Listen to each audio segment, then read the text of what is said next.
Cinderella اور جادوئی پری۔ Cinderella France کے ایک غریب خاندان میں پیدا ہوئی۔ سنڈریلا جب 2 سال کی ہوئی تبھی اس کے ماں باپ گزر گئے۔ اب وہ اپنی خالہ اور خالہ کی بیٹی رافیہ کے ساتھ رہتی تھی۔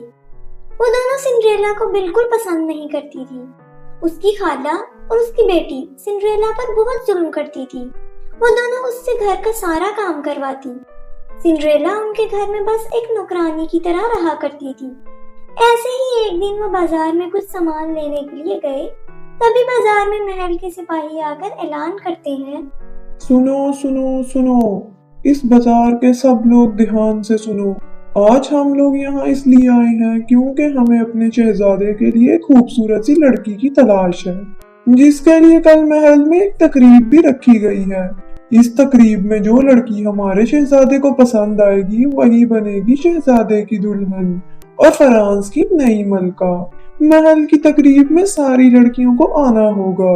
یہ اعلان سنتے ہی سنڈریلا کی خالہ اور اس کی بیٹی بہت خوش ہوتی ہیں۔ وہ دونوں گھر آتی ہیں اور کل کی تقریب میں جانے کے لیے تیاری کرنے لگتی ہیں۔ ماں میں کل کی تقریب میں کیا پہنوں گی؟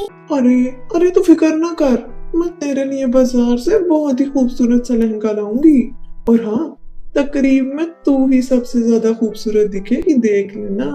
تو دیکھنا شہزادہ تجھے ہی پسند کرے گا۔ چل اب جا کر تقریب میں جانے کی تیاری کر، میں تیرے لیے لہنگا لے کر آتی ہوں۔ تبھی ان دونوں کی یہ بات سنڈریلا بھی سن لیتی ہے۔ خالہ، کیا مجھے بھی کوئی اچھا سا فراک مل سکتا ہے؟ میرے سارے کپڑے پھٹ گئے ہیں، میں تقریب میں کیا پہنوں گی؟ یہ سن کر خالہ کی بیٹی رافیہ زور زور سے ہنسنے لگتی ہے۔ ارے بیوقوف، شہزادے کو شہزادی چاہیے، تمہارے جیسی نوکرانی نہیں۔ سمجھی؟ بڑی آئی تقریب میں جانے والی، تیرا وہاں پر کیا کام؟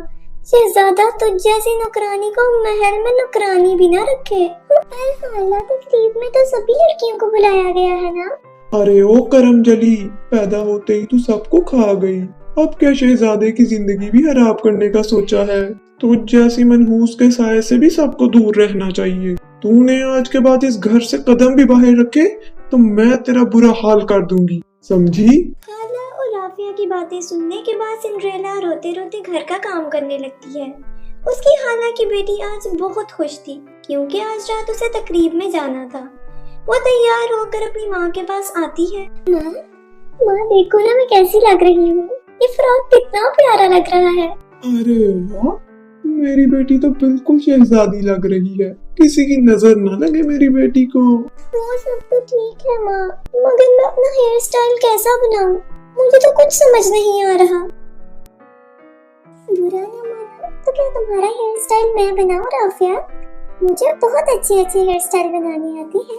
ہاں کیوں نہیں، مگر میرا ہیئر سٹائل سب سے الگ ہونا چاہیے۔ ٹھیک ہے رافیہ۔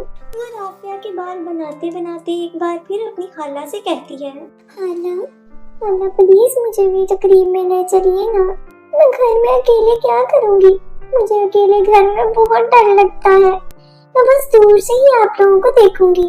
بڑی ڈھیٹ ہے تو، تجھے جب میں نے ایک بار منع کر دیا تو تجھے سمجھ نہیں آیا کرم جلی؟ رک، تیرا تقریب میں جانے کا بھوت ابھی اتارتی ہوں، ادھر آ۔ اور پھر خالہ سنڈریلا کو گھسیٹتے ہوئے کمرے میں لے کے جاتی ہے۔ اب تو یہیں پہ سارا، چل بیٹی تقریب کے لیے دیر ہو رہی ہے، چل چلے۔ پھر اس کی خالہ اور اس کی بیٹی چلی جاتی ہے اور ادھر کمرے میں سنڈریلا اپنے ماں باپ کو یاد کر کے رو رہی ہوتی ہے۔ ماں مجھے اکیلے بہت ڈر لگتا ہے، ماں بابا آپ مجھے اتنی جلدی چھوڑ کر کیوں چلے گئے؟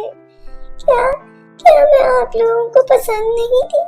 کیا میں اتنی بری ہوں؟ مجھ سے کوئی پیار نہیں کرتا، اور خالہ تو ایسے کرتی ہے کہ جیسے میں ان کی سب سے بڑی دشمن ہوں۔ آخر کیوں ماں، آخر کیوں میرے ساتھ ہی اتنا برا ہو رہا ہے؟ تبھی اس کی باتیں سن کر وہاں ایک پری آتی ہے۔ اٹھو سنڈریلا، رو نہیں، مجھے تمہاری ماں نے ایک پیغام دے کر یہاں تمہارے پاس بھیجا ہے۔ تم اس دنیا کی سب سے خوش نصیب لڑکی ہو اور تمہاری زندگی میں بہت جلد خوشیاں آنے والی، میرے ساتھ آؤ۔